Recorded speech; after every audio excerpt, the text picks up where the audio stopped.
누가복음 15장 11절부터 24절까지의 본문의 내용은 교회를 좀 다니신 분들은 다 알고 있는 내용이죠.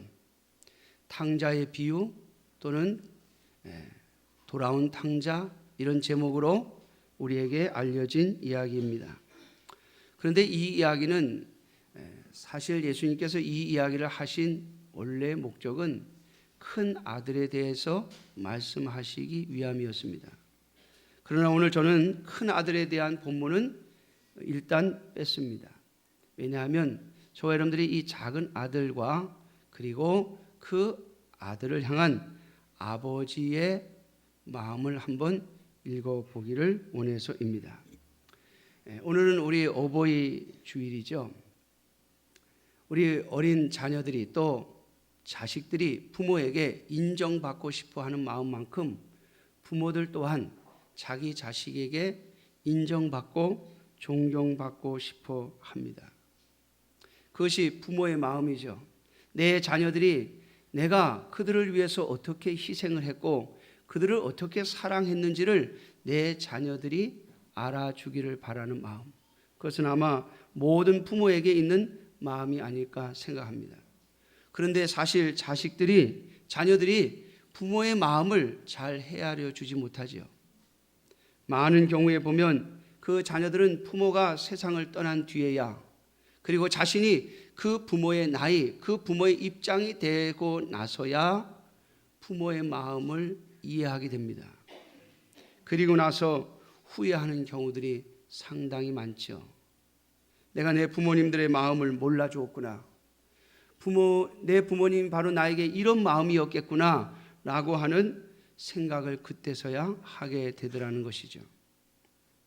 사랑하는 성도 여러분, 우리가 우리의 자녀들에게 그 부모의 마음을 인정받고 싶고 그리고 내 자녀들이 그 내 마음을 알아주기를 원하는 것처럼 하나님 또한 우리를 향하여 같은 마음을 가지고 계십니다. 오늘 본문을 보면 두 아들이 있는데 둘째 아들이 자기 아버지에게 나에게 돌아올 유산을, 나에게 돌아올 분깃을 미리 달라고 합니다. 유대인의 법에 의하면 부모가 죽기 전에는 절대로 자식에게 유산이 넘어가지 않습니다. 그럼에도 불구하고 이 둘째 아들은 자기 아버지에게 자기에게 돌아올 유산을 먼저 달라고 하는 것이죠. 이것은 유대인의 관습상 굉장히 불공정한 태도이며 아버지에 대한 불공경의 그걸 보여주는 것입니다. 왜냐하면 유산이라고 하는 것은 반드시 아버지가 죽어야만 자기에게 돌아오는 것이기 때문에 아버지가 죽기 전에는 돌아올 수 없는 것을 달라고 한다는 것은 아버지에게 빨리 죽었으면, 아니 아버지가 죽고 없는 것과 같은 그러한 요구를 하고 있는 것이기 때문입니다. 그러나 오늘 본문을 보면 아버지는 그 아들의 요구를 들어주고 있습니다.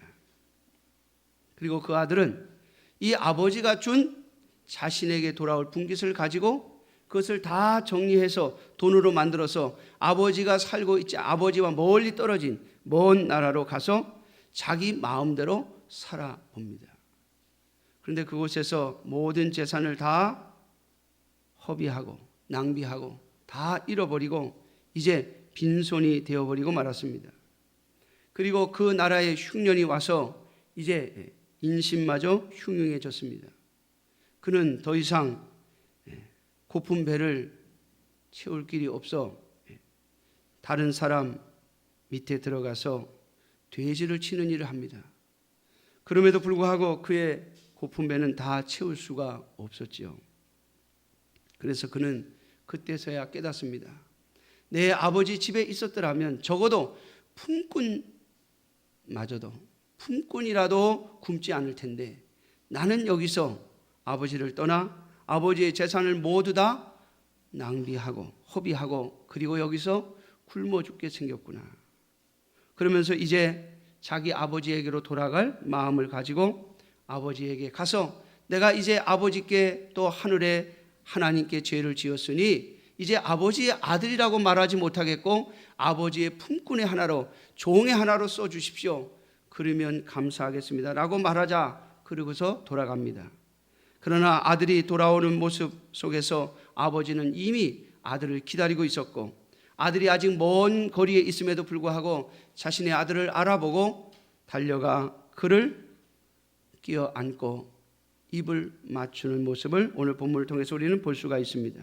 뿐만 아니라 이 아버지는 돌아온 아들을 기뻐하며 그를 위하여 잔치를 베풀고 그에게 좋은 옷과 그리고 반지를 끼워주고 신을 신겨줍니다.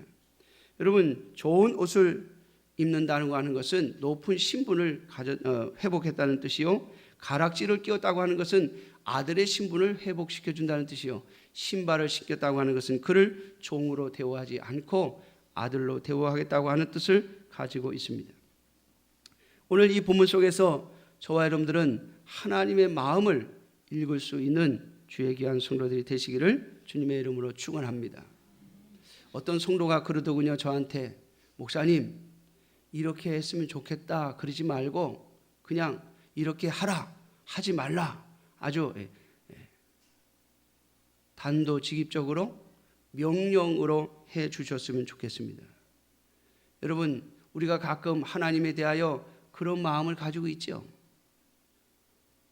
하나님이 나보러 선택하라고 하지 말고 하나님이 그냥 시키는 대로 했으면 좋겠다. 그런데 사랑하는 성도 여러분, 그것이 온전한 모습은 아닙니다. 그것은 종이나 또는 아주 어린 아이의 모습, 아무것도 알지 못할 때의 모습이죠. 만약에 어느 정도 자란 아이들에게 이렇게 해라 저렇게 하라, 이것은 하지 말고 이것은 하라고 강제적으로 말하면 아이들은 거의 다 반발합니다. 대개 청소년 시절에 아이들이 집을 뛰쳐나가고 부모에게 반발하는 이유는 부모가 자신에게 결정권을 주지 아니하고 부모가 결정한 것을 하라고 하기 때문이죠. 사랑하는 성도 여러분, 하나님은 우리를 진정으로 하나님의 자녀, 그것도 성숙한 자녀로 대하고 있음을 잊지 말아야 할 것입니다.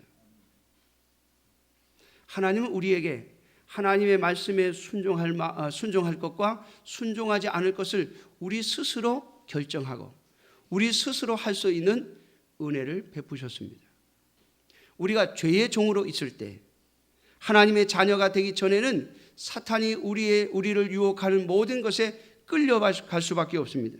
그래서 성경 말하기를 우리가 예수 그리스도를 영접하기 전에, 하나님의 백성이 되기 전에, 하나님의 자녀가 되기 전에는 죄의 종이었다라고 말씀하고 있습니다. 그러나 성경은 우리들에게 뭐라고 말합니까? 로마서는 우리에게 우리 스스로 의의 종이 되어라 라고 말씀하고 있는 것입니다. 전에는 우리에게 죄의 종이 되라고 해서 우리가 된 게 아니라 저절로 인간은 태어나면서부터 죄인으로 태어나기 때문에 죄의 종으로 살아갈 수밖에 없는 자들로 살았습니다. 그러나 하나님께서 우리를 구원하시면서 우리를 하나님의 자녀 삼으시면서 우리를 강제로 하나님의 말씀을 지키라고 강요하시는 것이 아니라 하나님의 말씀을 우리에게 펼쳐놓으시고 그리고 우리에게 선택권을 주시는 거죠. 여러분, 이것이 진정 아비의 마음 아니겠습니까? 자녀가 스스로 생각하고 깨닫고 결정하고 나아가도록, 그리고 자녀의 결정을 존중해 주는 것이 진정한 부모의 모습인 것처럼 하나님은 또한 우리 자신의 결정을 존중해 주는 분으로 우리에게 있음을 잊지 말아야 할 것입니다. 사랑하는 성도 여러분, 하나님은 우리를 그렇게 양육하시고 그렇게 키우기를 원하십니다. 스스로 옳고 그름을 분별하고 무엇을 해야 하고 무엇을 하지 말아야 할 것을 스스로 깨닫고 스스로 결정할 수 있는 신앙의 분량까지 우리가 자라기를 원하신다는 것입니다. 오늘 이 둘째 아들의 아들이 사실 이치에 합당하지 않은 요구를 했음에도 불구하고 아버지에 대하여 상당히 불공경스러운 발언을 했음에도 불구하고 그의 요구를 들어주는 아버지의 모습을 볼 수가 있습니다. 이것은 이 아버지가 둘째 아들을 종이 아니라 자녀로 대하고 있음을 보여주는 것입니다. 사랑하는 성도 여러분, 하나님께서 우리가 마음대로 할 수 있는, 우리 스스로 결정할 수 있는 권리를 주셨다고 해서 여러분, 하나님께서 우리가 지은 죄의 원인이 되었다고 말씀하시면 안 됩니다.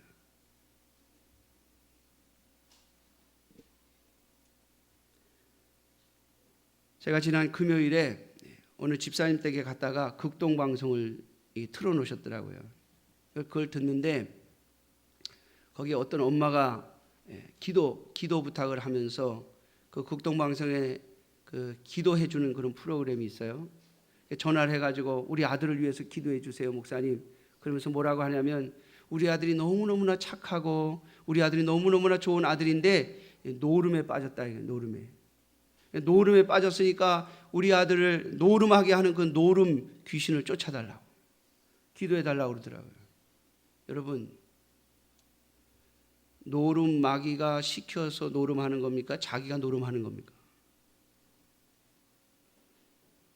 부모가 볼 때는 자기 아들이 착해 보일지 모르지만 그 아들은요, 노력 없이 일확천금을 얻을 욕심 때문에 스스로 하는 겁니다. 물론 마귀가 그에게 유혹을 했겠죠. 누가 노름해서 돈을 많이 벌었대더라. 한 번만 걸리면 그동안 잃어버린 것을 다 찾을 수 있대더라 라고 유혹은 했겠죠. 그러나 그 유혹에 넘어간 것은 본인 자신입니다. 노력 없이 수고 없이 한순간에 많은 돈을 얻고 싶은 그 욕심 때문에 그는 노름에 빠진 것이죠. 그런데 그것을 마귀에게로 원인을 돌리고 있는 모습을 제가 보았습니다. 사랑하는 성도 여러분, 잘 분별하셔야 됩니다. 우리가 죄를 짓도록 하나님이 그냥 내버려 두셨다고 해서 하나님이 우리의 죄의 원인이 아닙니다. 사탄도 우리의 죄의 원인이 아닙니다. 죄의 원인은 우리 자신에게 있습니다. 그런데 왜 하나님께서 그것을 허용하시느냐? 왜 허락하시느냐? 왜 그냥 두시느냐? 종이라면 그렇게 안 시키시겠죠. 종이라고 하면 당장 물고를 내고 말 것입니다. 우리가 보통 이야기하는 것처럼 다리 몽둥이를 부러뜨려서라도 앉혀놓을 겁니다. 그러나 사랑하는 성도 여러분, 하나님 아버지는 우리에게 진정한 자유를 주시기를 원하십니다. 우리를 자녀로 대하고 계심을 잊지 마십시오. 내가 범죄할 수 있다고, 내가 지금 죄를 지을 수 있다고, 그럼에도 불구하고 아무런 일도 생기지 않는다고 여러분 안심하지 마십시오. 하나님이 우리를 자녀로 대하고 계심입니다. 뿐만 아니라 오늘 본문을 보면 이 아버지가 이 자녀가 모든 것을 다 잃어버리는 것을 알면서도, 아버지니까 자녀의 성격을 알겠죠. 자녀의 상태도 알겠죠. 그가 무엇을 추구하는지도 알겠죠. 그가 놀기를 좋아하고 쓰기를 좋아하는 것임을 알면서도 자기 자녀에게 그 재산을 떼어줍니다. 왜냐하면 그는 아버지이기 때문이에요. 하나님께서 오늘도 우리들에게 자비와 긍휼을 잊지 아니하시고 우리를 기다리시는 것은 우리의 아버지이시기 때문이죠. 사랑하는 성도 여러분, 이 둘째 아들이 모든 것을 다 잃어버리고 난 후에야 아버지에게로 돌아갈 마음이 생겼습니다. 그렇습니다. 많은 사람들이 많은 것을 잃어버리고 많은 것을 허비하고 난 다음에서야 하나님 아버지께로 돌아갈 마음을 갖게 되죠. 뿐만 아니라 그가 돌아오는 것을 이 아버지는 기다리고 있었습니다. 사랑하는 성도 여러분, 오늘도 하나님은 우리가 죄를 짓지 않았기 때문이 아니라 우리가 범죄함을 아시면서도, 우리가 죄를 짓고 있음을 아시면서도 하나님은 돌아오기를 기다리고 계시다고 하는 사실입니다. 왜냐하면 진정한 순종은, 진정한 하나님에 대한 사랑은 자신이 죄인임을 깨달아야만 가질 수 있는 것이기 때문에 그렇습니다. 오늘 아버지는 이 둘째 아들이 다시 돌아오기를 기다리고 있습니다. 그가 언젠가는 돌아올 것임을 이 아버지는 알고 있었습니다. 사랑하는 성도 여러분, 저와 여러분들이 진정으로 예수 그리스도의 십자가의 보혈의 공로를 믿고 예수 그리스도를 믿음으로 하나님의 자녀가 되는 이 복음을 믿음으로 받아들였다면 하나님은 우리를 그렇게 기다리고 계시는 것입니다. 우리가 하나님 앞에서 죄인임을 깨닫고 정말 하나님 앞에서 우리가 책망받아야 할, 또 심판받아야 할 자임을 깨닫고 감히 아버지를 아버지라고 부를 수 없을 만큼 죄인임을 깨닫고 돌아오는 이 아들을 아버지가 기다리고 있었던 것처럼 하나님은 이 아버지의 마음으로 우리를 기다리고 있다는 사실을 잊지 마셔야 할 것입니다. 사랑하는 성도 여러분, 오늘 나에게 아무 일이 생기지 않고 있다고, 오늘 나에게 아무 문제가 일어나지 않는다고 아무 일이 없는 것이 아닙니다. 우리가 하나님 앞에 빨리 우리의 죄를 발견하고 내가 무엇을 잘못했는지를 찾아내서 회개하고 돌아오지 않는다면 우리는 많은 것을 잃은 후에야 돌아오게 될 것입니다. 사랑하는 성도 여러분, 저와 여러분들의 인생과 그리고 우리에게 주신 달란트들을 허비하지 않고 낭비하지 않는 저와 여러분들이 되시기를 주님의 이름으로 축원합니다. 오늘 본문을 통해서 우리가 또 하나 알아야 할 하나님 아버지의 마음은, 하나님의 마음은 우리가 잃어버린 이 둘째 아들이 잃어버린 재산에 있지 아니하고 그의 생명에 있음을 오늘 본문은 우리들에게 가르쳐주고 있습니다. 오늘 본문 24절에 보면 이 내 아들은 죽었다가 다시 살아났으며 내가 잃었다가 다시 얻었노라. 여러분, 오늘 저와 여러분들의 마음은 어디에 있지요? 우리에는 세상 것에 있습니다. 우리가 얼마나 많은 것을 가졌느냐, 얼마나 많은 것을 잃어버렸느냐에 관심이 있죠. 그래서 오늘 읽지는 않았습니다마는 큰아들이 돌아와가지고 하는 말이 아버지의 재산을 창기와 함께 먹어버린 그 둘째 아들을 어떻게 맞이해 줄 수 있느냐고 그렇게 항변합니다. 그의 마음은 둘째 아들이 가지고 간 재산에 있었기 때문이죠. 사랑하는 성도 여러분, 어찌 보면 이 둘째 아들 또한 자신이 아버지께로부터 받은 그 재산을 다 허비해버리고 아무것도 가지지 못한 빈손이 되어버린 자신의 모습을 보고서야 자신의 허물과 죄악을 깨닫고 자신의 형편을 깨달았지만 그 또한 아직 아버지가 자신이 허비해버린 재물이 아닌 자기 자신의 생명에 관심이 있다라고 하는 것을 아직 더 깊이 깨닫고 있지 못하는 것 같습니다. 오늘 저와 여러분들은 어떻습니까? 우리가 하나님 앞에 나와서 정말 우리 자신을 살펴볼 때에 내가 잃어버린 것이 무엇이며 내가 허비해버린 것이 무엇이며 내가 지금 쥐고 있지 못한 것이 무엇인가에 우리의 관심이 있지 않은지. 사랑하는 성도 여러분, 하나님은 저와 여러분들의 생명에 관심이 있습니다. 우리가 어떻게 하나님의 아들, 딸로서의 삶을 회복하느냐, 어떻게 다시 그 주위에 서서 하나님의 아들과 딸로서의 자부심을 가지고 살아가느냐, 하나님은 거기에 관심이 있어요. 저와 여러분들의 생명에 관심이 있는 아버지 하나님의 마음을 깨달을 수 있는 저와 여러분들이 되시기를 주님의 이름으로 축원합니다. 저는 오늘 말씀의 제목을 이렇게 정했습니다. 한번 따라해 볼까요? 은혜 아래에 있기 때문에. 여러분, 만약에 하나님께서 우리의 삶에 대하여 하나님의 법을 일일이 적용하셔서 그 법의 대가를 치르게 하시려 한다면 우리는 결코 하나님 앞에서 살아날 수 없습니다. 하나님의 심판을 피할 길도 없습니다. 우리의 마지막은 반드시 하나님의 끔찍하신 심판으로 끝나버릴 것입니다. 그럼에도 불구하고 하나님이 우리를 기다려 주시고 또 오늘 우리가 지은 범죄에 대하여 바로 심판하지 아니하시고 기다려 주시는 것은 바로 우리가 하나님과의 관계 속에서 법 아래 있지 아니하고 은혜 아래 있기 때문입니다. 우리가 예수 그리스도를 믿으면서 하나님을 아버지라고 부르면서 하나님과 우리 사이는 법을 중간에 놓고 맺은 언약의 관계가 아니라 하나님의 은혜를 중간에 놓고 예수 그리스도의 피로 맺은 그 은혜를 놓고 하나님과 우리 사이가 맺어졌다는 것입니다. 그러므로 사랑하는 성도 여러분, 은혜 아래 있기 때문에 하나님이 우리를 기다리시고 하나님이 우리에게 자유를 주고 계심을 잊지 마십시오. 이 은혜를 헛되이 하지 않는 저와 여러분들이 되시기를 주님의 이름으로 축원합니다. 기도하겠습니다.